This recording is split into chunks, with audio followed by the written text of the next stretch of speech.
Okay. Hey, we are live. Good afternoon and welcome to the House Environment Committee. This afternoon, we're going to be discussing the budget and our budget letter, but first we're going to hear from a couple of witnesses. Welcome, Jared Carpenter. Welcome. Thank you, Madam Chair. Members of the committee. It's been so long. Good to see you all again. So, as I've mentioned in previous testimonies, I spent a fair amount of time on behalf of the environmental advocates looking at ANR's budget, including not Forest Parks and Rec, but of course DEC and Fish and Wildlife. In general, if folks have questions during the course of the conversation, I can certainly help to answer what I can. I wanted to highlight a few items that the advocates are going to put in our own letter to House Appropriations once it goes through the our internal process, so to speak, in hopes of the committee would also consider highlighting these in their letter as well. Just budget in general. This is a smaller budget than it's been in the past couple of years, but that's okay. This is the first one in 3 years that hasn't had either the ARPA money or a lot of other federal funds. So when I have come before this committee in past years and asking for committee support and funding for specific issues, it's been, we would like 20 million for this or 15 for that or whatever. And it's been a lot of money. And I think somewhere in terms of the ARPA money has been $190 million over the course of 3 years on water infrastructure projects and programs. You would have told me this 5 years ago or 10 years ago when I started doing the Clean Water Fund issues that, the federal government, for better or for worse, you can talk about, deficits and all of that, would drop just over $2 billion into the state. We could spend 190 million on infrastructure, 30 million on CSOs and, money to help people, their private wastewater systems and village expansions. I mean, it's been phenomenal. There's always more work to do, especially with a lot of these. So with water infrastructure, the projects are expensive. I mean, a lot of it has replacing pipes and things of that nature. You get down in places like Rutland and there's pipes are over 100+ years old. It's a real process to try to turn these systems around. So it's a leaner budget than it normally is. It doesn't raise, in going through it, it doesn't raise any red flags. There's nothing per se that we are against. There's some things that we like better than others. Of course, there's things we would like to see more money spent on than other areas, but nothing major. So I could just briefly go through. I have a few slides, talk about the comments of folks who have been looking into the budget area for the committee. Have any questions about specific areas, Clean Water Fund, Fish and Wildlife budget, things of that nature, I can do the best that I can to answer. But otherwise, thank you so very much for the time. I appreciate it. I think there's always a bit of a delay. Yes, but so there's three key areas that I wanted to highlight, and then there's a request that has to do with a bill that hopefully your committee will see after crossover. In regards to the Chloride Reduction Act, we are highlighting as well because there's some funding requests there. There's 3 items that I can go into more. There's the repeal of the sunset of the property transfer tax, which you've talked about a little bit in terms of the 3-acre bill. $14.5 million to draw down more money for the state revolving fund, which you talked about a little as well. And then there's some funding. Number 3 is you have H146 before the committee that has to do with the ANR, AFM enforcement. ANR has asked for some funds for that, of which we are definitely in favor of. So you've talked about this as well, and I've talked about it with you too. The transfer tax is an integral part of the Clean Water Fund. If you can see, it started off in FY19 at about a little less than $5 million in the beginning. Once we hit the housing crunch during the pandemic, it went up to $12 million because when prices of houses go up, so does the revenue coming into the surcharge. It is expected to level off at about $8.5 million. That's 31% of the clean water budget. So to go all the way down the clean water budget here, the PTT is 31%. Meals and rooms is definitely the biggest of it. That's 6% of the general meals and rooms tax is diverted into the Clean Water Fund. So for the upcoming year, we're looking at $28 million in the fund and then capital bills and one-time funds. So we're at $46 million, in the Clean Water Fund. And you are also talking about this, and I won't get into all the tiers now unless you want me to. You're also talking about all the Clean Water Fund and what's in what tier and all of that. Mostly that has to deal with the first several items, the state revenue into the Clean Water Fund. There's a little bit of capital bill in those tiers as well. But it's a really integral part of the Clean Water Fund, and it has been cited by ANR that the general need for clean water projects and programs to meet our TMDL requirements, all the stuff that needs to be done, is $50 to $60 million a year. So this isn't quite enough. It's close. We can make an argument, about whether or not another percentage or two of the meals and rooms tax should be diverted, but that's for a different day. But if the 2027 sunset is not repealed, we're going to lose a big chunk of money here. It is in the budget as well as in the 3-acre bill. So it's a bit of a belt and suspenders. In talking to Mike O'Grady, he thinks that some of the budget language needs to be changed, so it all lines up. But committee support for this would be fantastic. I will take a deep breath and see if folks have questions before moving on to the next item. I do tend to talk quickly when we go into this stuff. Second item. Sorry. Would it be possible, we just got the percentages of the property transfer tax, like 0.22. What's the sheets? It's the entire sheets from those are the return for those who are new, don't remember. Sorry. The bottles that are not returned for their deposits. Yep. That's the money in that. Always about $3.5 And million. then what percent of the rooms and meals comes to the Clean Water Fund? We get 6%. So that was the last provision that was added to the Clean Water Fund. It was the PTT first and then the sheets. And then it was 6% of the meals and rooms tax. Each percentage of the meals and rooms these days is about, I'd have to go back and look at consented, but I think right now it's about $1.6 million, 1.5, 1.6 is 1%. So I've always kicked around the idea that if you change it from 6% to 9%, you're talking about adding another, $4.5, $5 million to the meal to take that up to about 21 million for the MNR going in. Now, of course, the 2% has to come from, it's not going into oblivion, it's going to something in the general fund. So that will be a big discussion for this committee. It'll also be a big discussion for Ways and Means. I just wanted folks to get the percentage. We can. Okay. Go ahead. Okay, sure. This is also something that we've been working on for a couple of years. You talked a little bit about today with Ledge Council with Mike O'Grady about this Clean Water Revolving Loan Fund and the Drinking Water Revolving Loan Fund. Yes, some of that can be used for stormwater infrastructure projects and programs. It is federal money that is drawn down every year in the capital bill normally. This has been key for upgrading municipal drinking water systems and sewer systems, especially after the 2023 and 2024 floods. This is the money that the towns go to do the rebuilding of that infrastructure. This is the language from the budget. I won't get much into it other than the highlighted portions.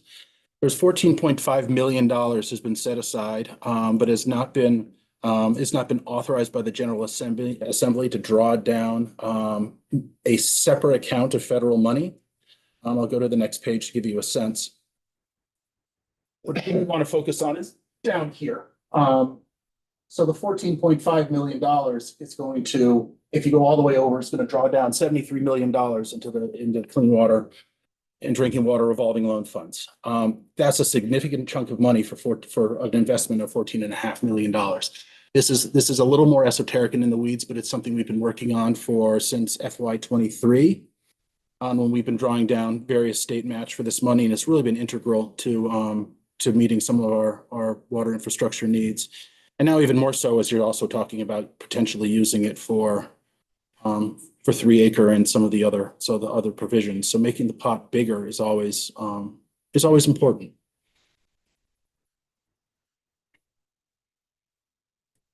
And finally, the last one is something that ANR is requesting that has to do with the H-146, which is the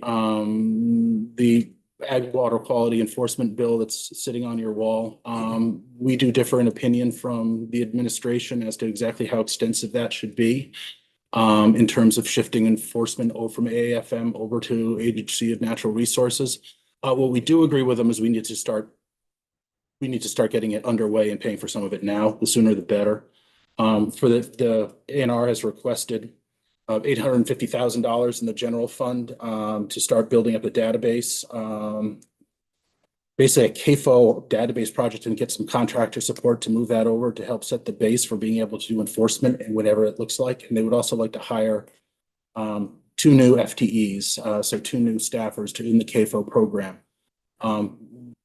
We think that some of the money should come from permitting, but I think that's a conversation for this committee further down the road when we start getting into the extent of the enforcement provisions. But putting this money in this budget right now means that they would get this funding over the summer and be able to start hiring 2 people and putting this database together. So however it lands, they'll be able to hit the ground running on being able to do ag water quality enforcement over at ANR.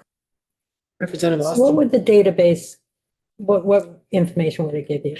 My understanding is it'd be an expansion of the database that the Agency of Agriculture already uses, and it's farm type and locations, whether they found violations, last date of inspection, all that sort of information, nutrient management plans.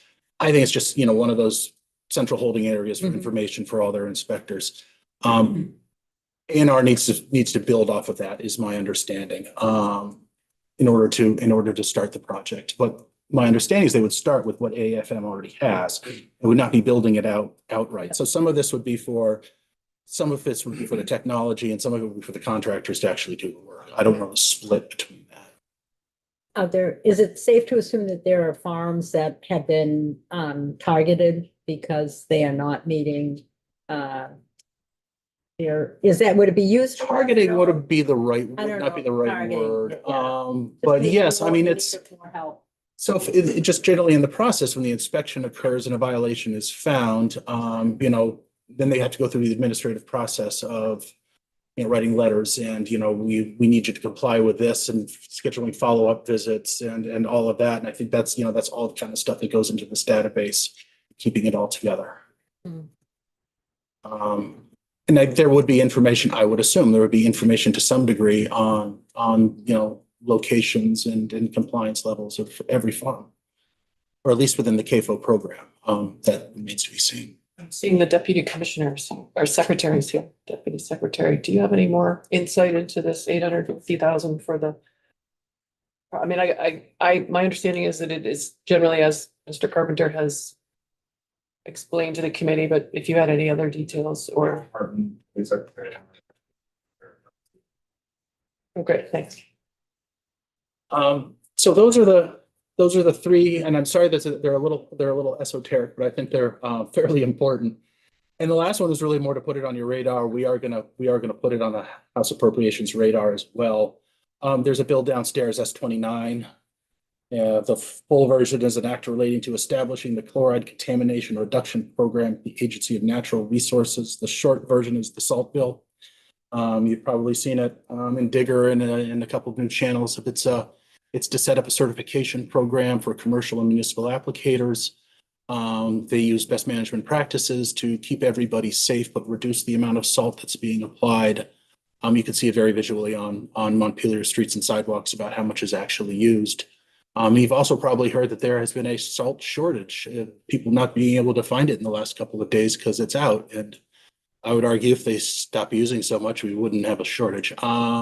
So people have been having problems getting more salt. However, in order to stand up this program, ANR has requested down at the bottom some one-time funding for an external organization to help set up the program, a third-party vendor to come in and help establish the education and accreditation program.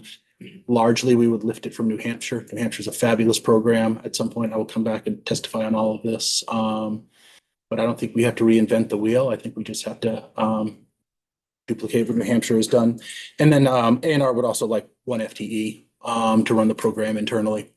At $150,000 is your basic cost for an FTE these days, between salary and healthcare and administrative and everything else under the sun. So those are my 4 points. So pretty, maybe not simple, but straightforward. that I can certainly provide whoever is working on the letter. I can sit down and provide more information, rather than this high level that I've just sort of given the committee, but, Members have any questions about this or any other questions in the budget of what you have thought about? Senator Boston. Sorry. No, please.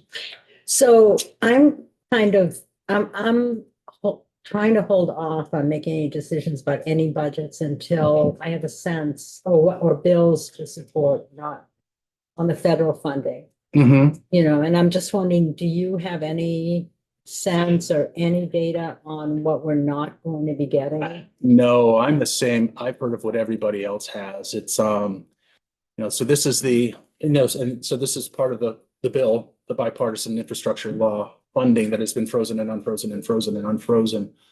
I mean, it depends on who you ask and it depends on day to day. I mean, my hope is that it's going to sort of go through its whole process and go through the legal structure and things of that nature. And ultimately, a lot of it will be freed up. It'll probably be such on a program by program basis. I would like to think that something like the drinking water state revolving fund would pass whatever criteria and testing that the federal government is running through the contracting, and it would, be decided that money would be released along with a lot of other things. But I understand that there's hesitation. I mean, I sit on the board of Friends of the Winooski River, who does, we do great work in terms of culverts and dams and things, replacements and culvert replacements, dam removals.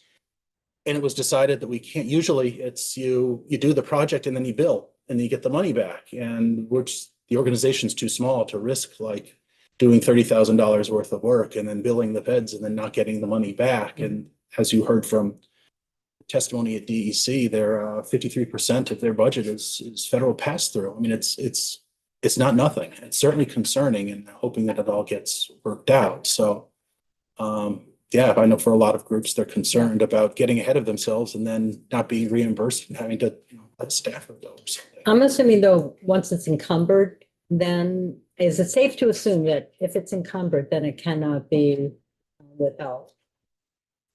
I think that's above his pay grade, sir. Yeah. It is. I can give you my opinion that Our it opinion. should be. Mhm. But there's a current debate going on between the EPA and one of their contractors in terms of they have a contract signed and the money is out the door, or money is out with this distribution agency at 20 billion, I think. And EPA is trying to pull it back. So that all remains to be seen. It's uncertain times. And we do the best we can, so to speak, with the budgeting. But of course, Thank you. it's a lot for our state. There's a lot of federal money that comes in a lot of different places. Thank you so much. Or very welcome. Yeah, thank you so much.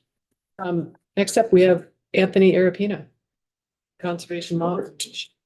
Worked. All right. Thank you, committee.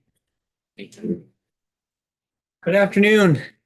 For the record, Anthony Arapino. I'm an attorney in private practice, but I am also a registered lobbyist for the Conservation Law Foundation. I've submitted testimony on behalf of Conservation Law Foundation, also as well on behalf of Vermont Public Interest Research Group. Ben Walsh from VPIRG is here with me. Since our organizations are aligned and since your time is precious, I'll just be the one in the chair today, but Ben is obviously here to answer questions on behalf of his organization, either in the room or in the hallway as they occur.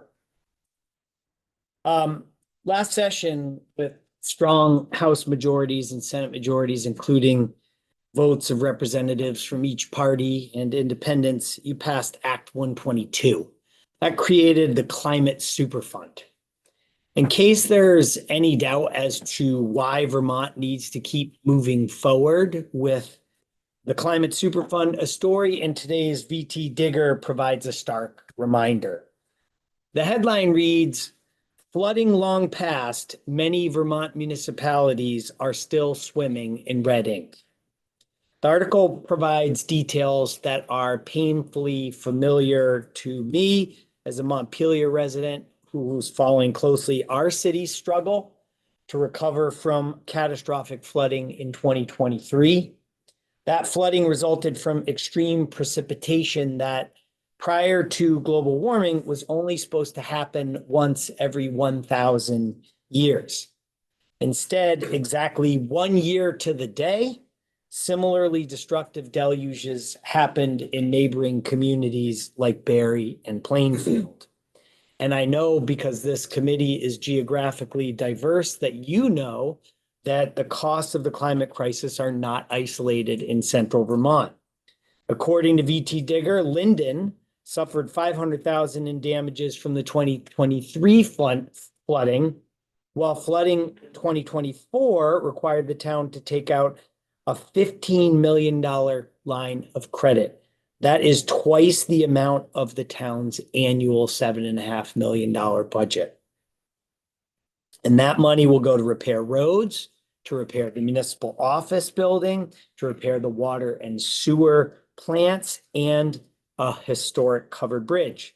Even then, the Linden Town Clerk is quoted as saying that they are not really sure that amount of borrowing is going to be enough. In Sutton, the town just finished off paying a $500,000 line of credit from the 2023 floods, only to see the 2024 downpours necessitate another $1 million in borrowing for climate damage recovery. It's the same story in Bolton, Barnet, Bridgewater, Cavendish, Middlesex, Moortown, St. Johnsbury, and beyond.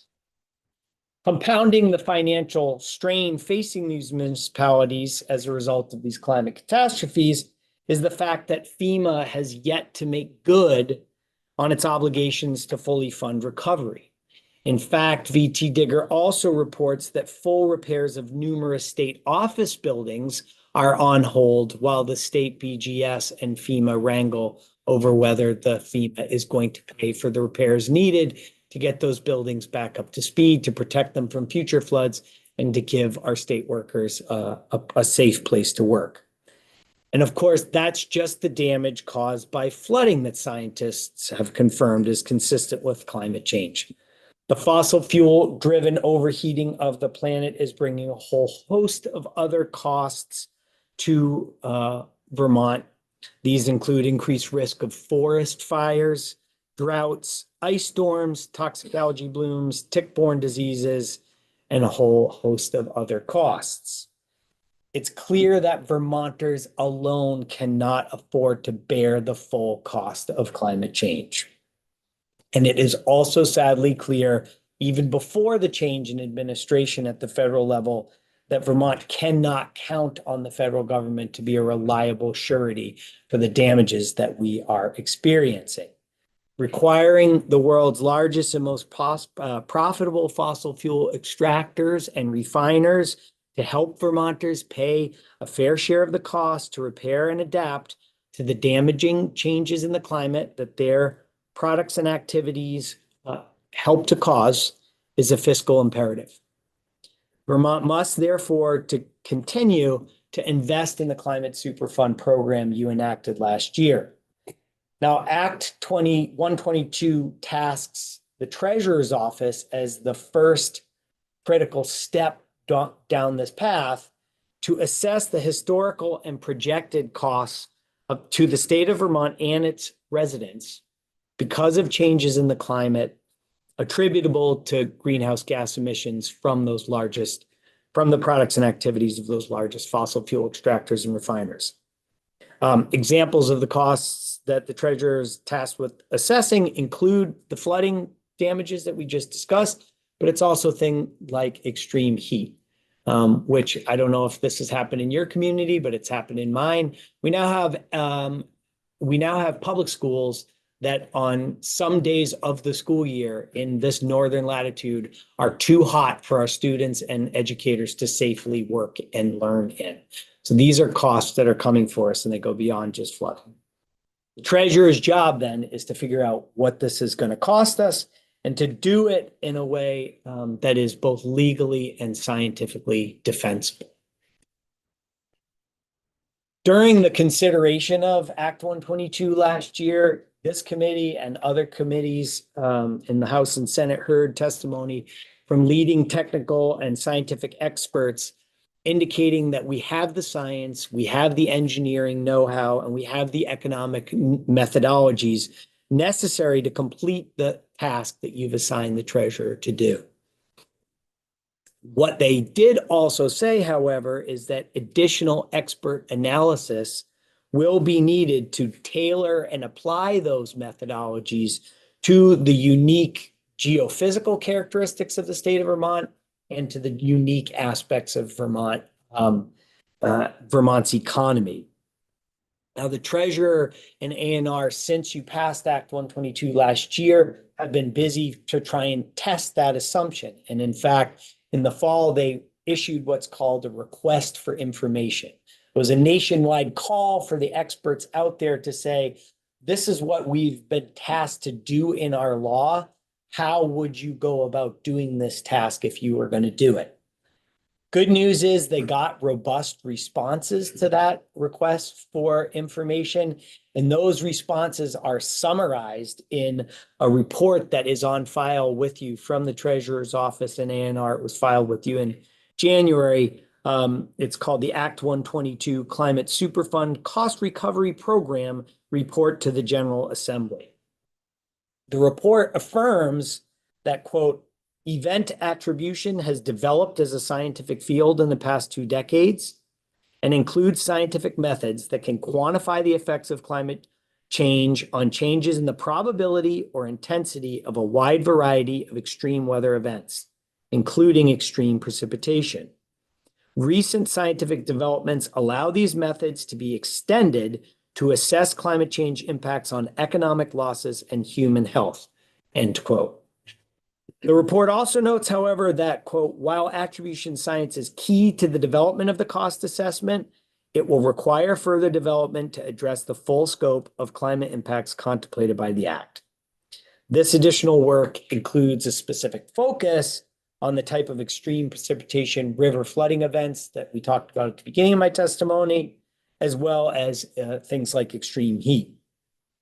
Now, fortunately, right in our backyard at Dartmouth College, one of the world's foremost experts in this scientific field is working on tailoring his peer-reviewed methodology to this problem, and he's reported that he's making good progress. In addition, since he last appeared before you, he's been appointed as one of the lead authors of the National Climate Assessment, which is the most rigorous and prestigious climate science document produced by the United States government. So we have expertise here in our backyard. That expertise is being applied exactly to the kind of work that the Treasurer's Office will need to understand and digest as they implement Act 122. Similarly, the report that ANR and the Treasurer filed summarizes another response from a group of experts that has completed assessments of adaptation costs in other jurisdictions due to flooding, erosion, heat, and other hazards. Examples of that would be like, what do we do with our schools that can't handle the heat that we now experience? What kind of air conditioning and insulation upgrades are required? What do we do with our bridges that have shown that they cannot withstand year over year these kind of extreme flooding events? What do we do with our sewer and water infrastructure that is shown to be so increasingly vulnerable?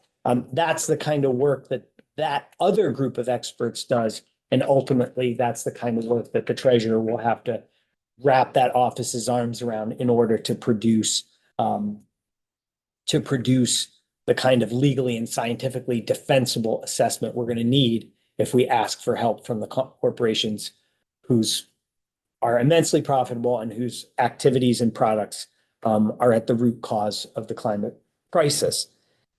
If you want to have a deeper look, I submitted into the record 2 of the responses. If you want to understand the scientific and economic and engineering methodologies that will be brought to bear and get a sense for why the dollar amounts and the appropriations asks are what they are. This is not simple stuff. It can be done, but doing it is hard. And we want to get it right. And we want to pay for the work to be done well.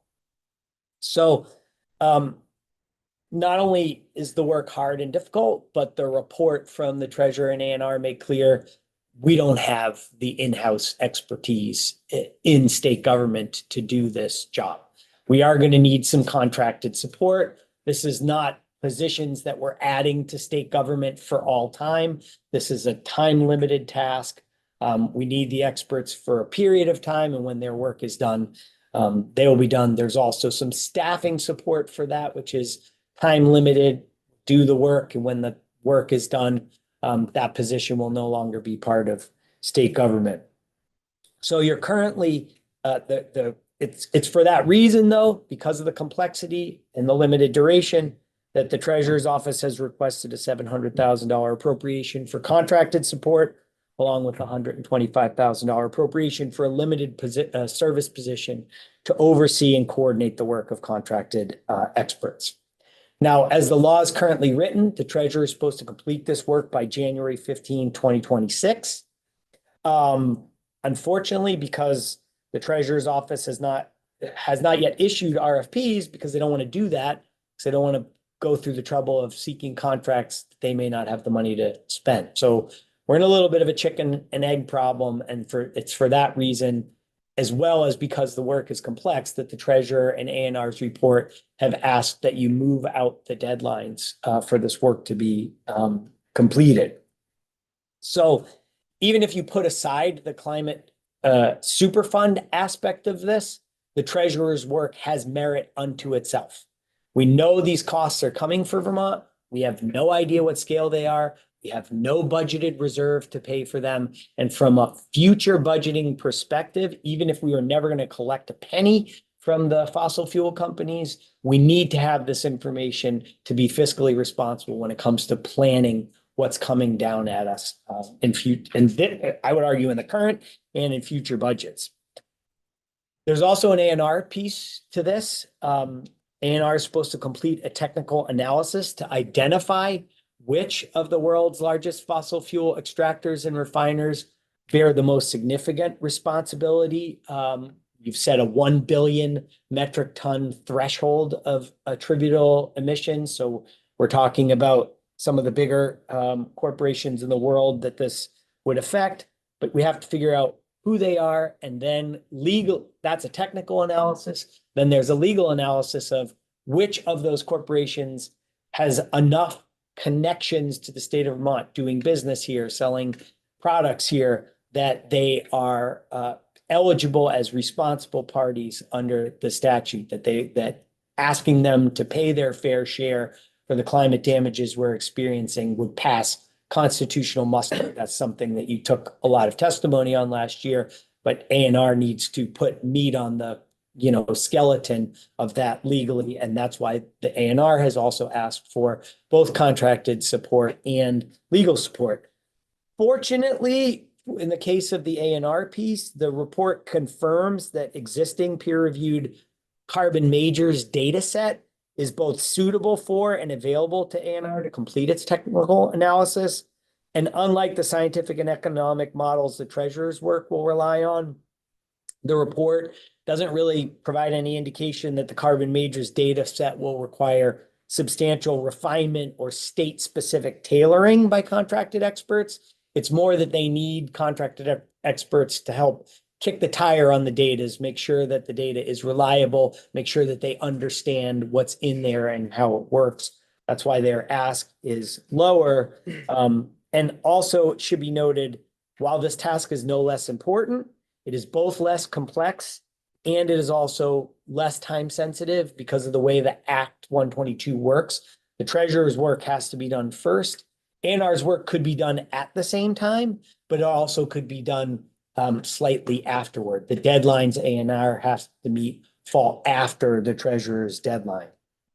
So because of that, there is the possibility, given budget realities, that you might be able to phase the appropriation for A&R into the next fiscal year and think about that next year. And I want to be clear, CLF and VPIRG do support additional funding for A&R's portion of the implementation. We're just being mindful of budget realities. And so if this committee chooses to recommend funding for A&R, given the interplay of the treasurer's money and the A&R money and the relative priority for the treasurer's money, we hope that you can communicate that to your colleagues on appropriation. If they have to make hard choices, we can sort of the A and R money, it wouldn't be devastating if A and R's money was in the next fiscal year instead of the current fiscal year. So just wrap up in saying that, last year, the legislature passed a very important law. The governor allowed it to go into law. It's designed to ensure that the world's largest and most profitable fossil fuel companies pay their fair share to help Vermont recover from and adapt to the climate crisis that their products and activities are at the root of. And given the backbreaking costs that Vermonters are already facing as a result of climate change, it would actually be fiscally irresponsible for us not to make the modest investments needed to ensure the success of the Climate Superfund program. So I appreciate your taking this under consideration. I appreciate the time to explain to you why we support this money and what this money would go to help fund. We're having a little technical glitch. Okay. Don't take it personally. We're not sure. Are we still online? Yeah, says we're live. Okay, well, we'll figure it out, but hopefully folks can still hear us if they can't see us. Representative Tagliavia. A couple questions. In the event we lose lawsuits, apparently we're being sued by two entities correctly. Is that correct? Two entities, same lawsuit. Same lawsuit. Do you have any idea, an estimate how much Vermont will be on the hook in the event we lose that lawsuit?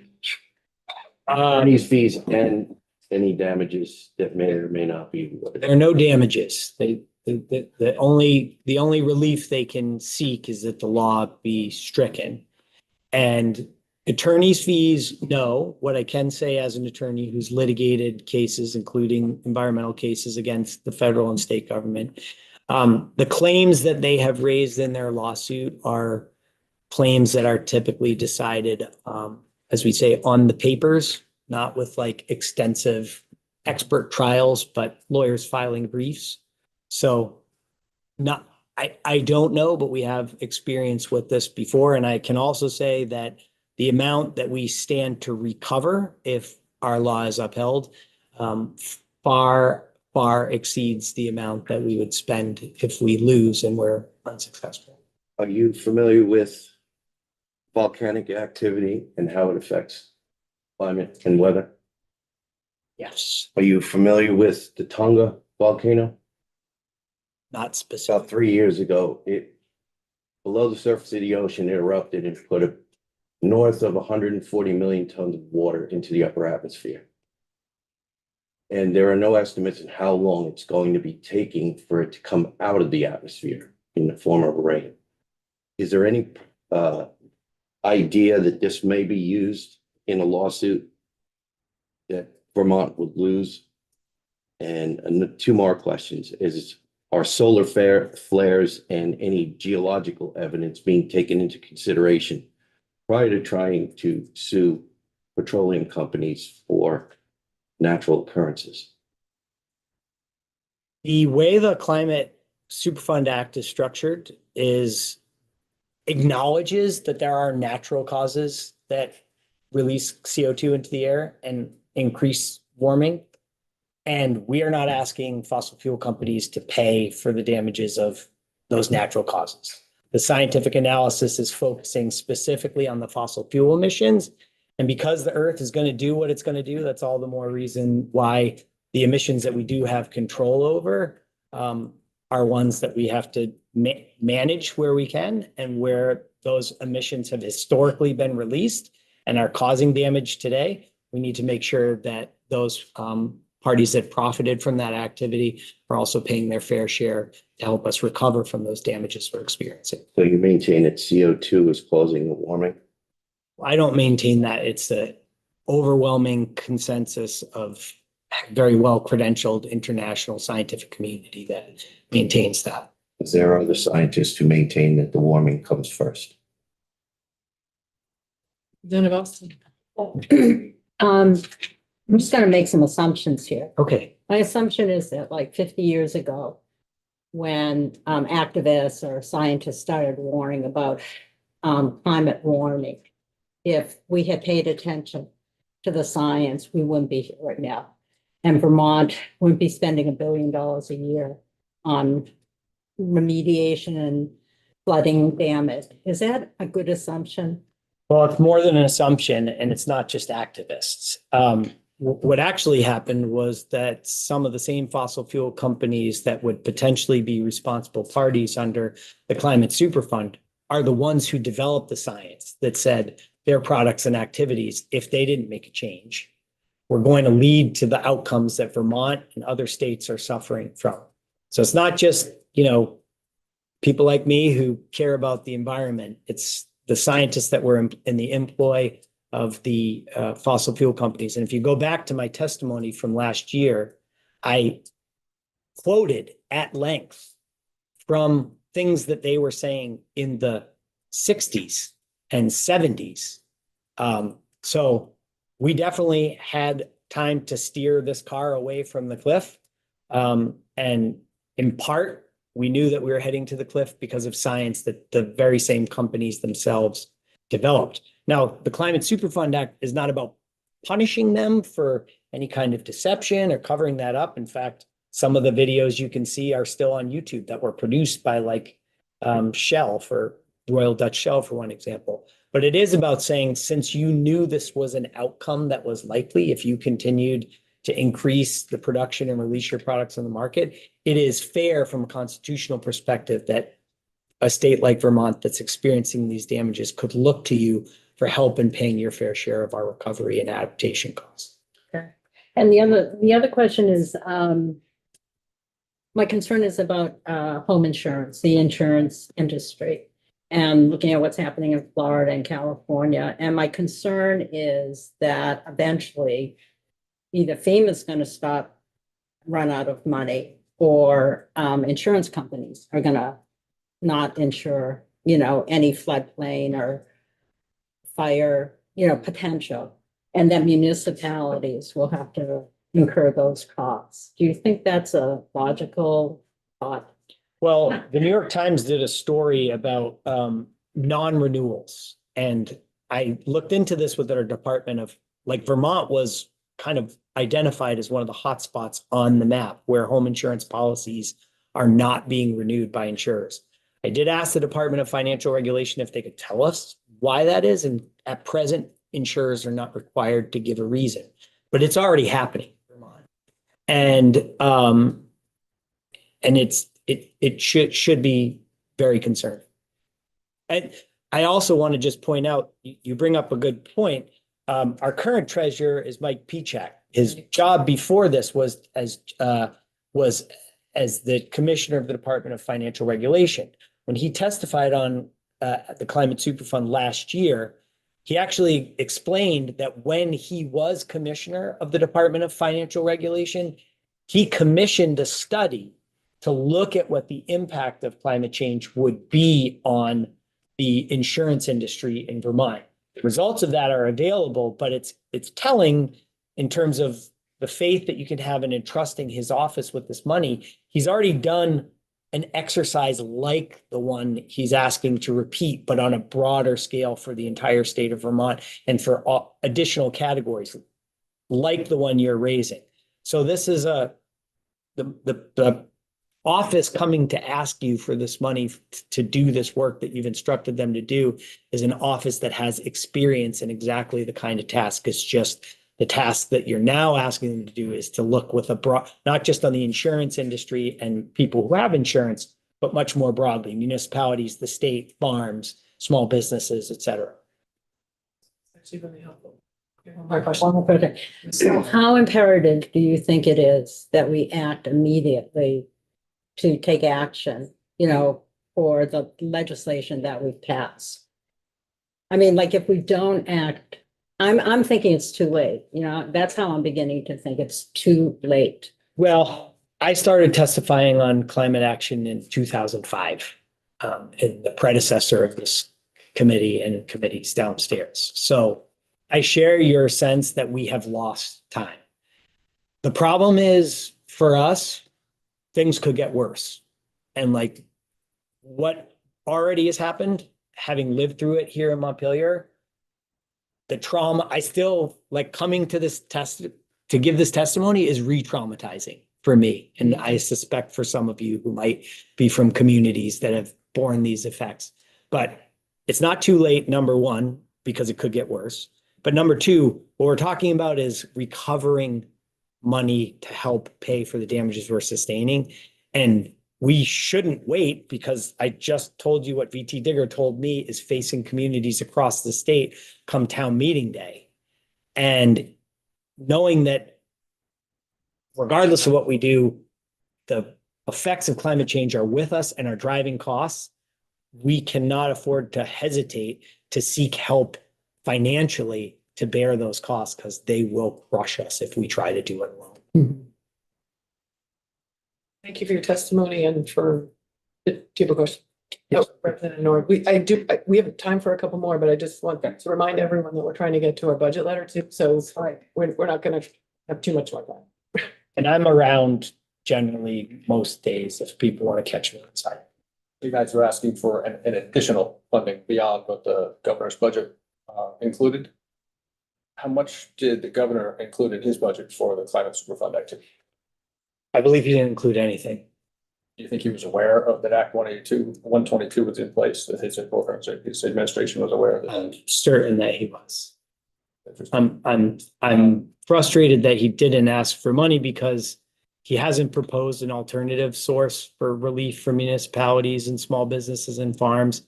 And he's been governor for a number of years and has understood that climate change is costing Vermont lots of money. He came into being governor after Tropical Storm Irene. So as an alternative, we've done nothing. We haven't planned, we haven't saved, we have no reserve. So I don't know. It's a hard job being governor, and there's a lot of funding priorities. And I imagine he had to make some difficult choices, but his budget is the beginning of a conversation with the legislature. And I hope by the end of the conversation with the legislature, he would, and seeing stories like the one that are in today's VT Digger, he would think, yeah, you know what, maybe we should make the modest investment to keep going with this program, because we really could use the money. And follow on to that, have any other entities other than the state of Vermont been successful with this type of lawsuit, defending this type of a law or extracting damages from fossil fuels? So there are a number, New York passed, after Vermont passed its law, New York also passed the law. They've also been sued. It's my understanding that Vermont and New York are pooling legal resources to defend these cases, so we're not in it alone. I also know that legislation is pending and moving through Washington, Oregon, New Jersey, Massachusetts. Rhode Island is about to introduce a bill. They're all doing this knowing that we have been sued, that New York has been sued. Other states are following suit. But in terms of extracting damages from fossil fuel companies, has anybody been successful in doing that? Well, no, Vermont was the first law that's ever been passed like this, so it's too early to know. But I understand, Representative North, you weren't here for the testimony last year, but this committee did hear from legal scholars and from trial attorneys who've litigated environmental cases about the probability of success in that. And I think your colleagues wouldn't have moved forward if they weren't assured that we have strong arguments to make. Thank you. Thank you for your testimony. Thank you. Thank you all. Members, we're going to turn to our budget letter next. I believe we have hard copies, paper.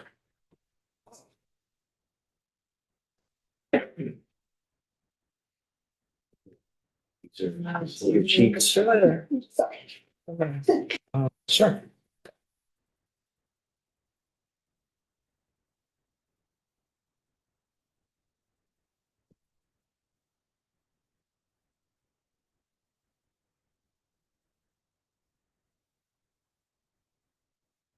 Ready to start? We're ready to go. Okay, so myself and Representative Logan and Representative North went through a lot of data mostly from the Agency of Natural Resources, but also the Land Use Review Board. And we also heard about money that we need for the Climate Super Fund and a few other agencies, which we'll get to. And we can talked about what the requests were and the following letter. They are roughly in order of priority, although that's something I think we'll need to, part of our conversation, as well as the numbers involved. So the first entry on our list is additional money for the Representative Department of Logan? Fish and Wildlife. I'm noting typos in this first section Oh. that I had corrected and then backed up and then forgot to. Yeah, forgot to correct the typos. So the bullet point should read 150K. Or 100, no, I'm sorry, 125, no, first bullet point. Yeah, 250K, then 125K, then 125K. 50 what? 250K and then 125K and 125K.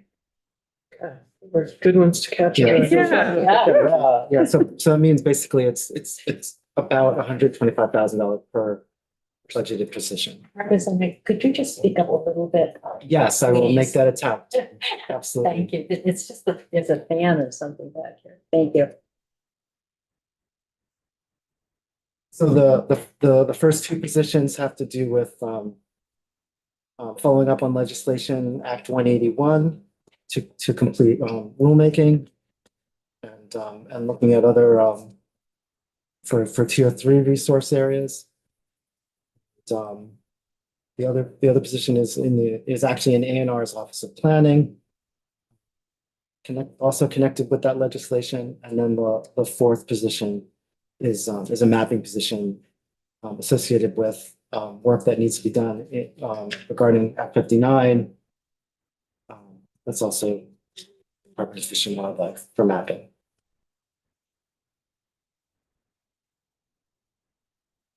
And given the importance of those two acts and the overall need for bodies that we've been hearing about for a very long time in the Department of Fish and Wildlife, this seemed like a high priority request.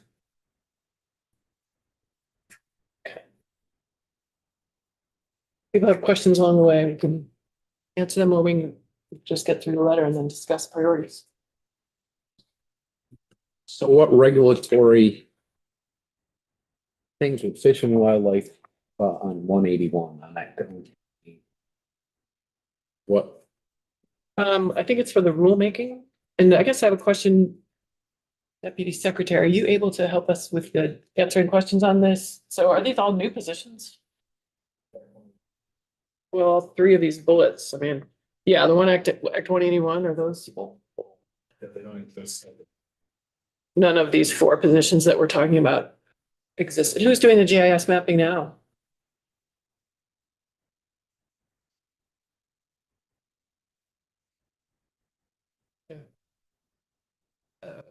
Sorry, Representative Richard, what was your, Well, so what are they? these two positions that they need for Act, what things would they be doing under Act 181, I guess, is what?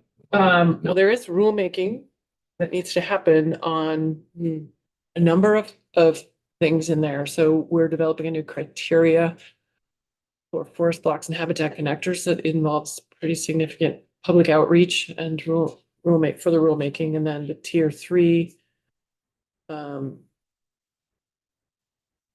That's what's coming to mind right now. I think it's probably in the secretary's budget presentation. It's in the letter. It says right there, to support participation in complex rulemaking proceedings before the LURB focused on tier 3/critical resource There you areas. go. Hit them both. I might want to provide additional answer to Chris's question, that the reason why they're permanent positions and not temporary, because it does specify rulemaking, is that once the rules are put in place, there's some enforcement against those during adjudication of fact if it's permanent.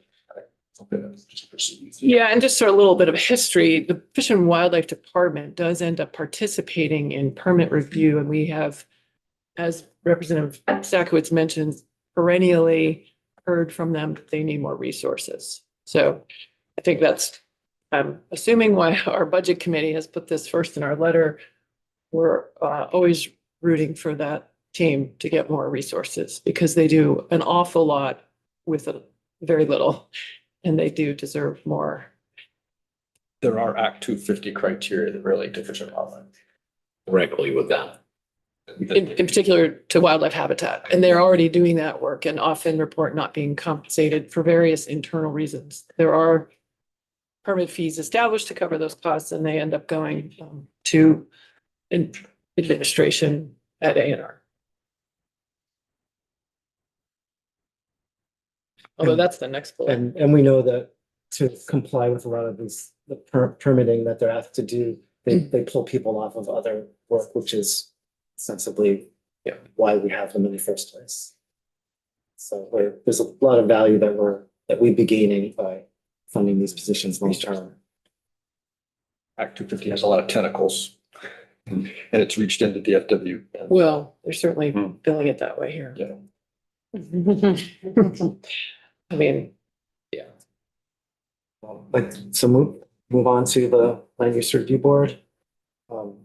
I think we heard pretty clearly in testimony from the land use review board folks that in order to continue work as their ARPA funds come to an end, that we need to fund two existing, I should say, district coordinator positions.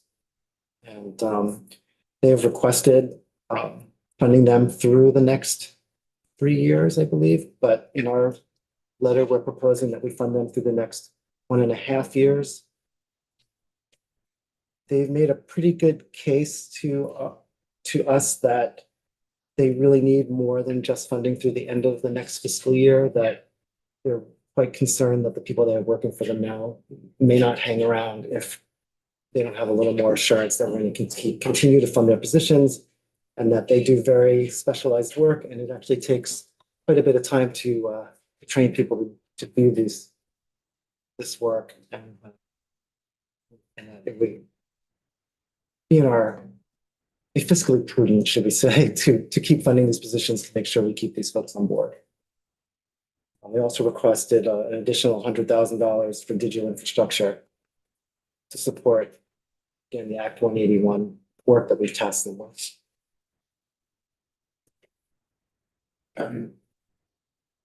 Representative Morris. Yeah, and so we're looking at 978K through 2029. But down below, recommend 100,000 one-time fund for digital infrastructure, which I get, and 2 district coordinators for 1.5 years. So I'm a little confused. Are those the same thing, or those? Are we looking at a cumulative result of 978, 100, and 375? No, we're looking at 100 for the digital infrastructure, and then 375 for the 2 district coordinators that would cover them through the next 1.5 years. Mhm. And then they're going to need additional money to get to that 978 in subsequent years to fund those positions in the future. Oh, I see, because So that's they're asking for 978. Right. We're only They're at- giving yeah, they're- 775. That's for 3 years. Yeah. Well, that's So for we're- 1.5 years. Right. And they're asking, That's the 375. they're asking for 3.5 years, The 978 is for 3 years. 3.5. So our total ask for the land use review board would total 475. Thank you. and cheaper. And just to clarify, I think that half year is the second half of FY 26 because they have Yes. funding through the first half of FY 26. Yes. Our next item on the list is something to do with the Climate Super Fund, which we just heard from, and basically we agree with the request that we just heard, that we should allocate $825,000 to the treasurer's office. Since we just heard a lot of detail about that, I don't know if I have anything to add. Deputy Secretary. Stress and note that it's not in the governor's recommend, but I have sort of heard the story in the past that we'll fund it in the future. And I think the recommendations we brought forward, we're pretty confident about. I mean, we're talking about legal scrutiny from most well-resourced legal teams on earth. So just putting that out there, that breaking this up is, again, not in the governor's recommended budget, but we're confident in the numbers that we provide to the committee and the imminent need. So I'm sorry, are you talking about the 700 that A&R is asking for separately here? Yeah, And- if I understand the letter, you're talking about funding the treasurer's portion, right, exclusively. And delaying your ANR for a year. And you're trying to tell us why that's a bad idea. Well, I don't know what's gonna happen next year, but I'm just stating that we're very confident that that number identifies the resources we need to be successful. So I'll kind of leave it there, because it isn't a governor's recommended item. Okay, thank you. I guess as part of the budget subcommittee, I just would like to register my concern that I don't believe we should fund this. But it was 2 against 3, so. I think it's a long shot. 2 against 3, it's 5 or? Two out of 3, sorry, 2 against 1. You ganged up on the Yeah, representative. So you're feeling wounded. No, I'm just letting you know. And they were gracious to allow me to express my concerns. Yeah, just that, I don't believe spending the $1.5 million total. This a tight budget situation is worth our while. I think if the governor really thought it was important, he would put it in the budget.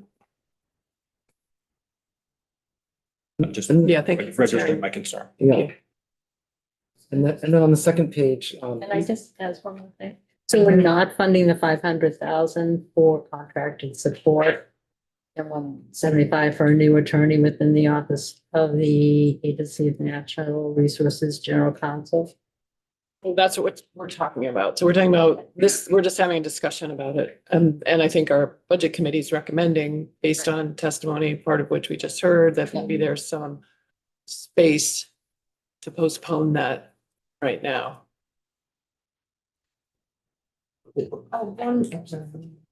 Thank you.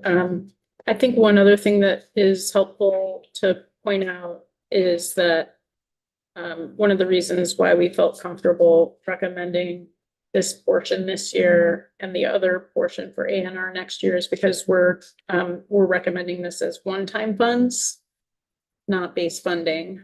And so that would keep sort of an even cost across both fiscal years. And then for the Land Use Review Board, same thing. Those are one-time funds, which is why we didn't ask for it to be put into base funding on an annual basis, because those positions will probably go away after we finish the land use review or the future land use maps.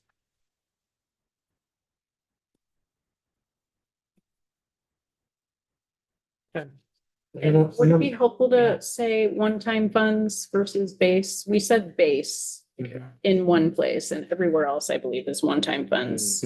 Oh, no, we put base everywhere it was base, everything else is one time, but we should probably amend the recommendations to say, That says one. oh, that says one-time funds. It's the climate super fund. One-time funds. It doesn't say. And even the DFW, maybe we should use the word base there.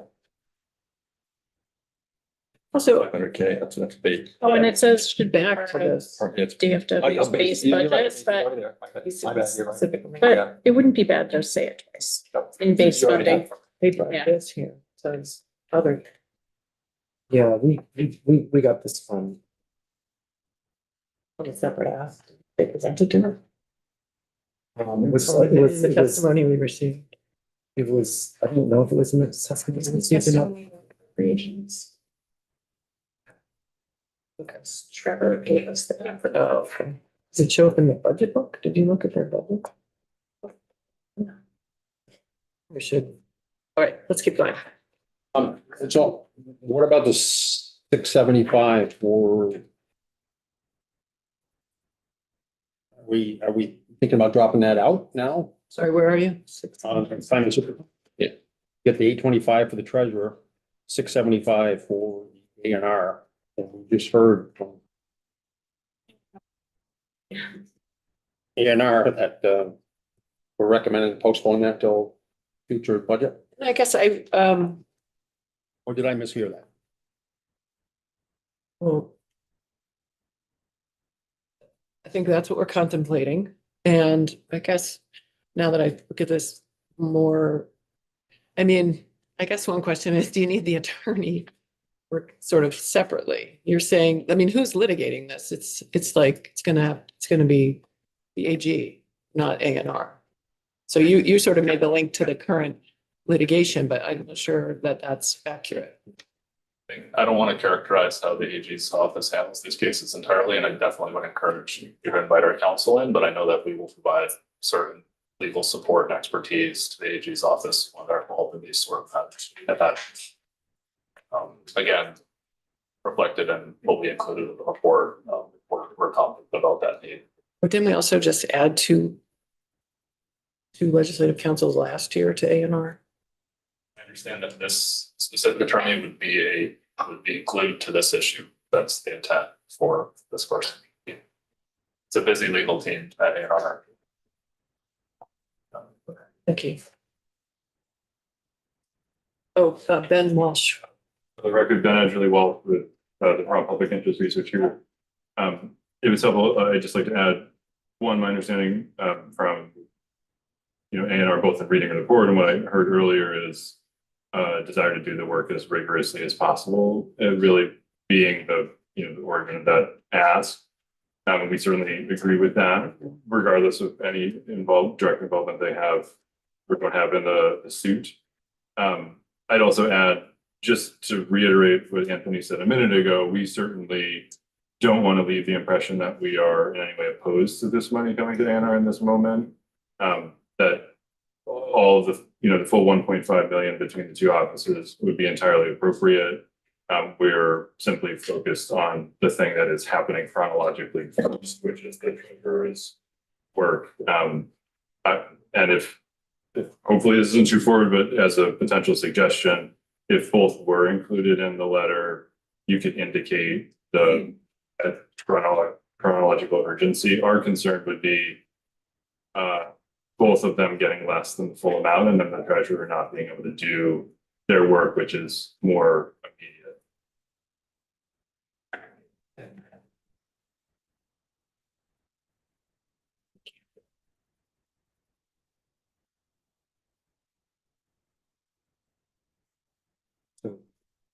Ready to move on? Ready. Okay. And then on the back page, we have 4 topics. These are not in a strongly ordered way. We heard from Serve, Learn, Earn that they would like an additional $500,000 beyond what the governor recommends. I don't think we really took much of a position on that. We're hoping to get some feedback from the full committee as to whether we should entertain going beyond that $2 million this year.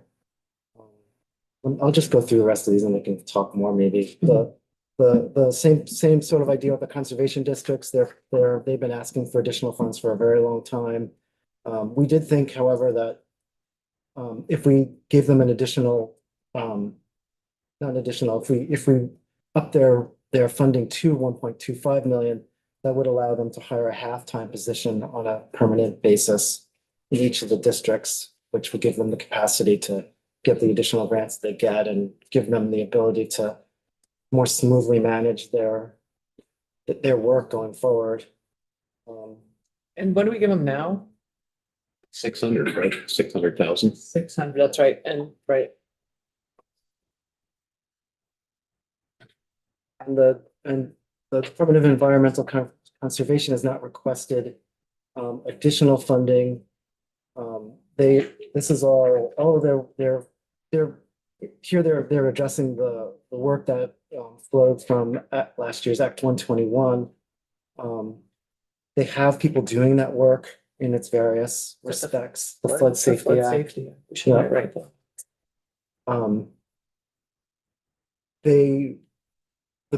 The Flood Safety Act actually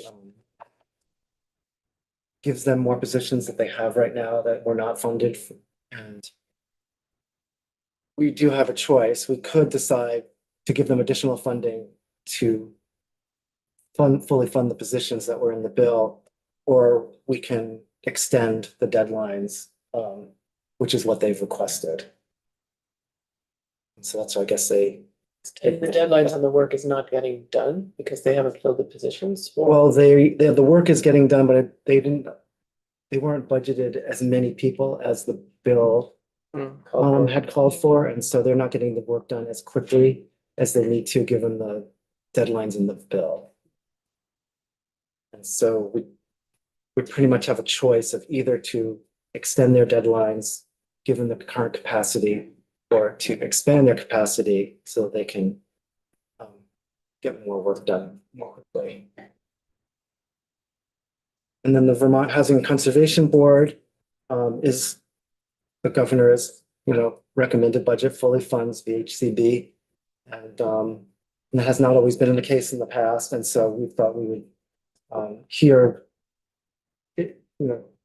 mark our agreement that we feel strongly that the funding should stay in place. Yeah, great. Plus, they've just been proposed to get an extra 14 million, haven't they? I believe. The housing board. Oh, from the BAA. Yeah. For budget adjustment.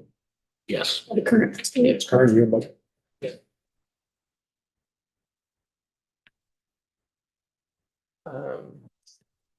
So one question is, we were just heard from Jared Carpenter on a list of kind of requests that are not addressed in this letter.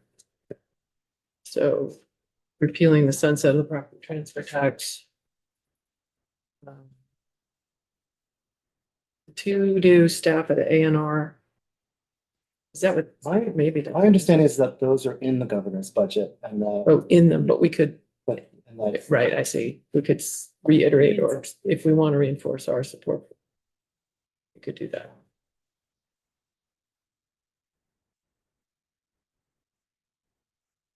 Members have. Yes. Yes, question. We are in the throes of considering potentially repealing the 3-acre rule, which employs currently about 6 people, according to the testimony that we got earlier within the DEC. And wonder, and at a cost, six FTT is about $1 million. If we were to go forward with that, we were to be successful in that regard, how would we reflect that in the budget? Reduction of about $1 million.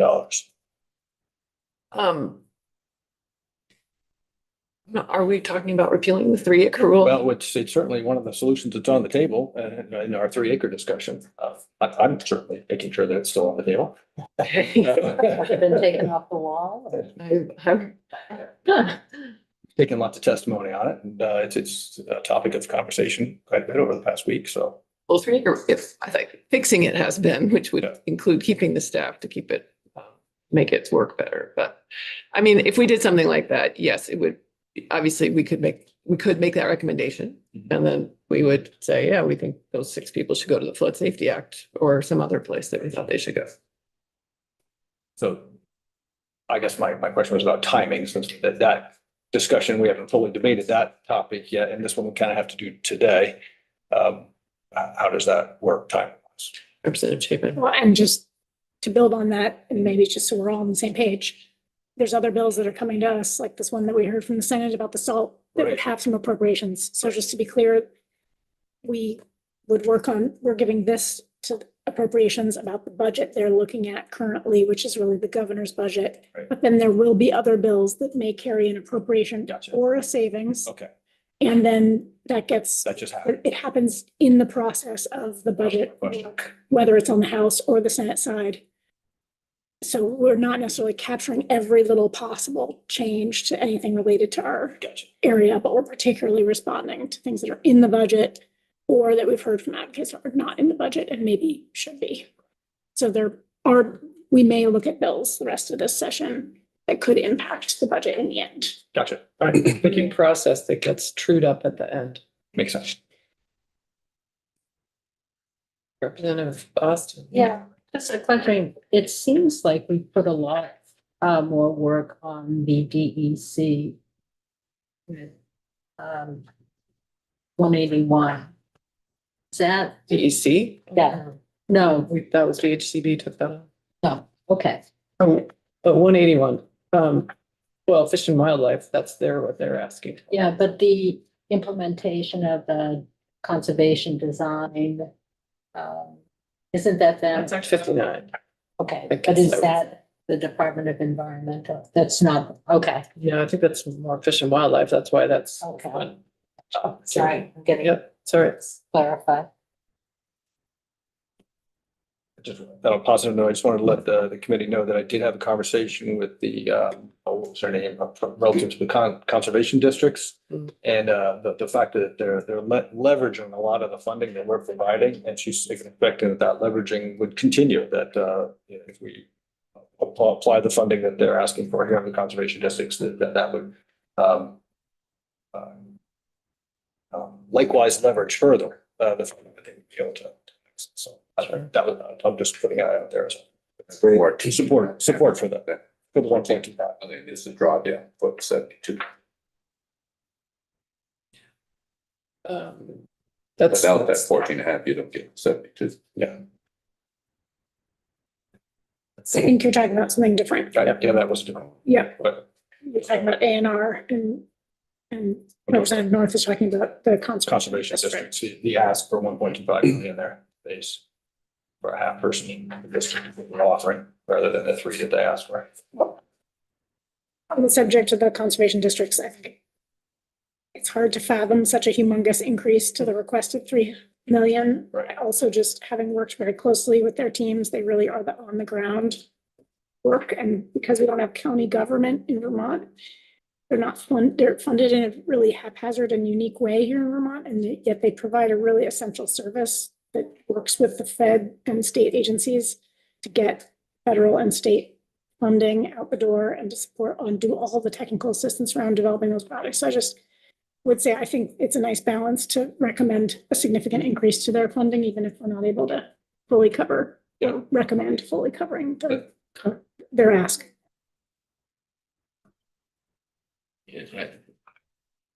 I'm not familiar with all the other districts, but I know that in talking to people that Hillary works closely with a lot of people in my district. It's been very helpful. They're Ireland, have I talked? Any other thoughts on this first review of our budget letter? For what it's worth, I with the climate super fund, I am in line with the governor's recommendation.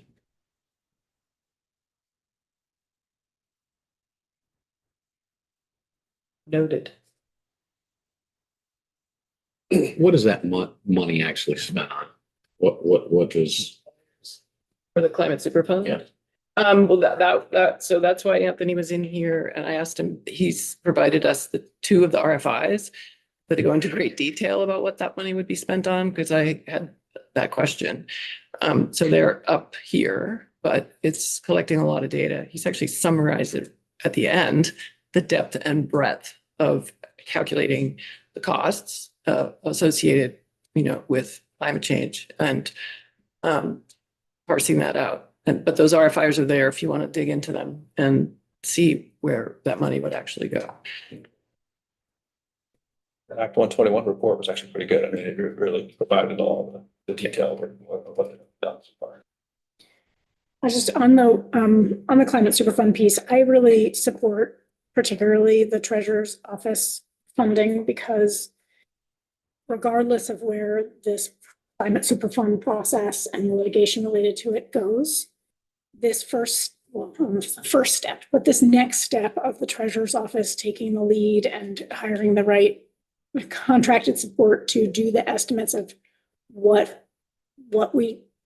it's basically looking at the impacts to Vermont and the rapidly increasing costs to Vermont and to support our municipalities, our businesses, and our homeowners, to understand the impacts that we're having and how much money that's costing Vermont. And that is information be very relevant to us as a legislature going forward, regardless of what happens with Climate Superfund. We need to understand, like we had, I can't remember if it was EC or Fish and Wildlife, and we were talking about their budget, and they were talking about these really big gray areas that affect their budget, including a couple acts that we've passed where they, trying to deal with capacity, but then the big one of like impacts to state infrastructure and and those losses and what that's costing us. And that isn't budgeted for annually effectively enough in our annual budgets. And we don't know and the costs are changing so rapidly. So I think understanding that is going to be really important for us, no matter what we do about the climate super, or no matter where the climate super fund goes. Yeah.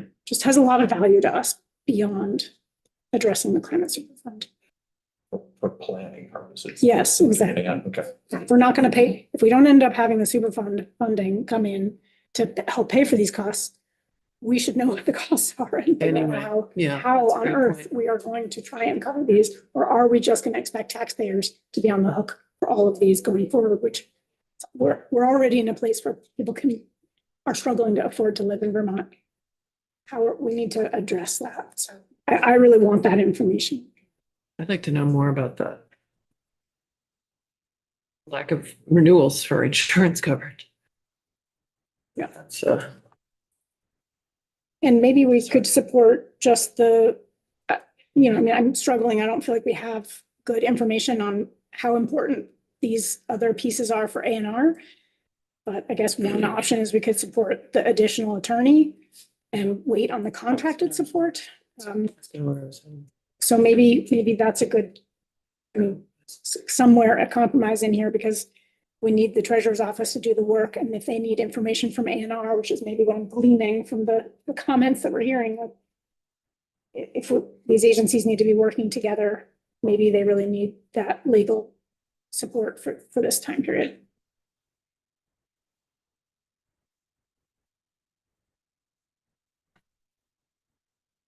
I mean, I'm looking at this, I mean, the money is to generate this information. Is that what it's being used for? I mean, I'm looking at some of this information and I don't.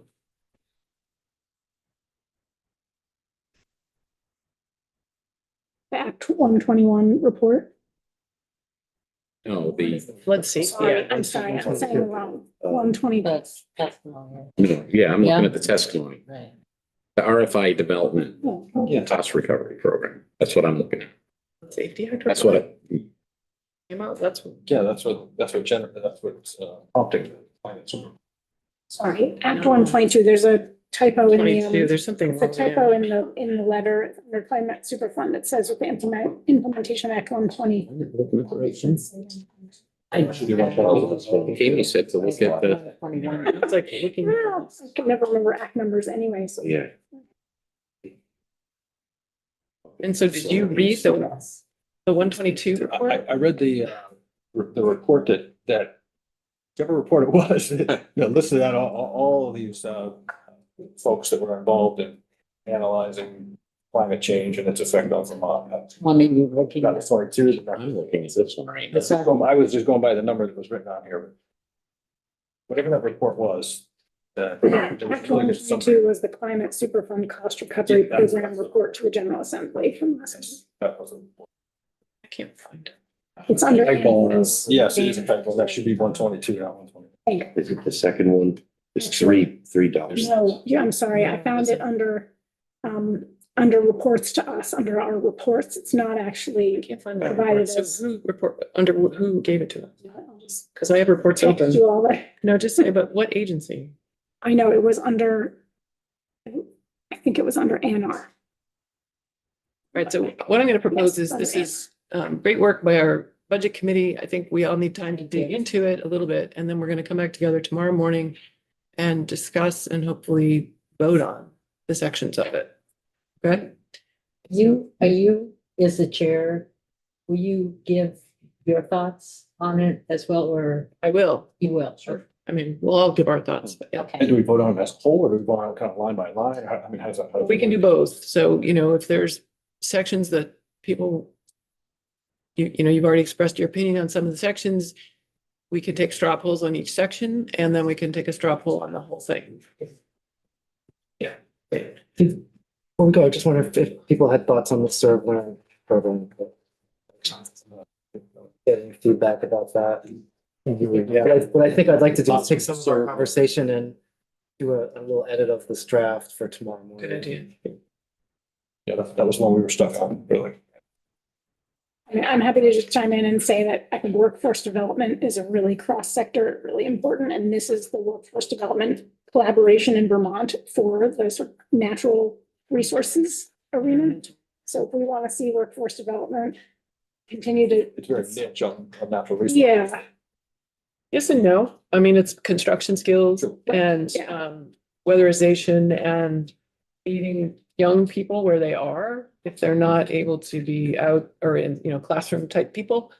And when I thought you were talking about leverage, remember the leverage that they came in with was pretty outstanding, something Yeah. like 2 million brings in 10 million, or I can't remember, but it was impressive. So we invest a very little amount of money in that, and I think we get it a lot back. And they also steward our trails, which is super valuable to us. And the pathways, the 2 years that students in high school can use that's not this. This is in addition to this. That is that program, I think, Serve, Learn, Earn It. But isn't that already included in the education budget? I don't know. So I think what happens now, this is great. I want people to dig into their areas of interest, go get answers to your questions and bring them back to the committee. So what I really would like to do is adjourn for the floor and then send you on your way to dig into the parts of this that you're interested in and